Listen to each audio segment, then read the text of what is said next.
মানুষ কখনোই তার কাছের মানুষের কাছে সারাক্ষণ সময় চায় না। মানুষ দিন শেষে যখন চরম ক্লান্তি আর একা হয়ে যায়, তখন সে কারো না কারো সঙ্গ চায়। জীবনে সবচেয়ে বাজে এবং কঠিন পরিস্থিতিতে একা হয়ে যাওয়া ব্যাপারটা না খুবই ভয়ানক। এই সময় মানুষ নিজেকে বড্ড অসহায় বোধ করে।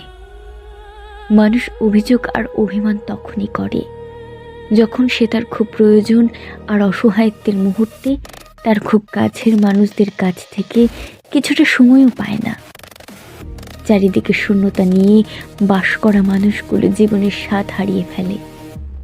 জীবনের সবচেয়ে কঠিন মুহূর্তে মানুষ একজোড়া হতে চায়, বিশ্বস্ত কাজ চায়, মনোযোগী শ্রোতা চায় যে তার সব কথা শুনবে। কিন্তু শোনার জন্য যে সময়টুকু প্রয়োজন, এই সময়টুকুই না কখনো কখনো কাছের মানুষদের কাছে হয়ে ওঠে না। আসলে মানুষ নিজেকে গুটিয়ে নিয়ে ভালো থাকতে পারে না অন্তত, কিন্তু সব থাকার পরেও যখন নিঃসঙ্গতাকে বরণ করে নিতে হয়, তখন নিজেকে গুটিয়ে নেওয়া ছাড়া কিছু করারও থাকে না মানুষের। হতাশা, রোগ, শোক, বাজে সময়ে মানুষ মানসিকভাবে ভেঙে পড়ে।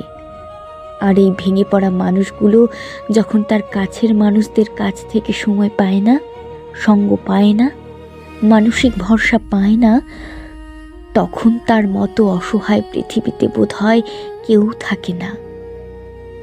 আমায় দূরে রেখে তুমি ভালো থাকতে পারো? হয়তো পারো। কই, আমি তো পারি না। চারিদিকে তোমার শূন্যতা আমাকে প্রবল হতাশার দিকে ঠেলে দেয়। আমার সব জাগতিক আনন্দ যে তোমায় ঘিরে, আর যেখানে তুমিটাই কাছে নেই, সেখানে আনন্দ আমায় পাই কি করে বলো? আমি কোথাও শান্তি পাই না। বদ্ধ ঘরে মুখ থুবড়ে পড়ে থাকি হতাশার অতলে।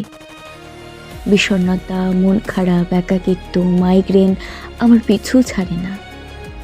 অথচ তুমি কি অনায়াসে আমায় ছেড়ে যাও, দূরে থাকো। আমায় দূরে রেখেই বোধহয় ভালো থাকা যায়। তোমার এই ভালো থাকার বায়নায় আমি কতটা ভেঙে পড়ি তা তোমায় বোঝাই কি করে বলো? সময় তোমাকে সব কিছুতে পূর্ণ করে দেয়, অথচ আমাকে করে দেয় নিঃস্ব। তুমি পূর্ণ বলেই আমায় ছাড়া থাকতে পারো, আর তোমার শূন্যতা বুকে নিয়ে আমি যে পৃথিবীর কোথাও সুখের নাগালটুকু পাই না। তোমাকে ছাড়া আমার দিন রাত সব কিভাবে যায় তা কেবল ঈশ্বর জানে। রাতের আকাশ, বাতাস, দীর্ঘশ্বাস আর ঘড়ির কাঁটা, সেই খোঁজ রাখলেও তোমার সময় হয় না খোঁজ রাখার। আমায় না ছুঁয়ে তুমি দিব্যি থাকতে পারো, অথচ তোমায় না ছুঁতে গিয়ে আমি নিজেকেই কেমন ধরা ছোঁয়ার বাইরে রাখি। তোমায় ছোবো বলে আমি আর অন্য কোথাও হাত বাড়াই না।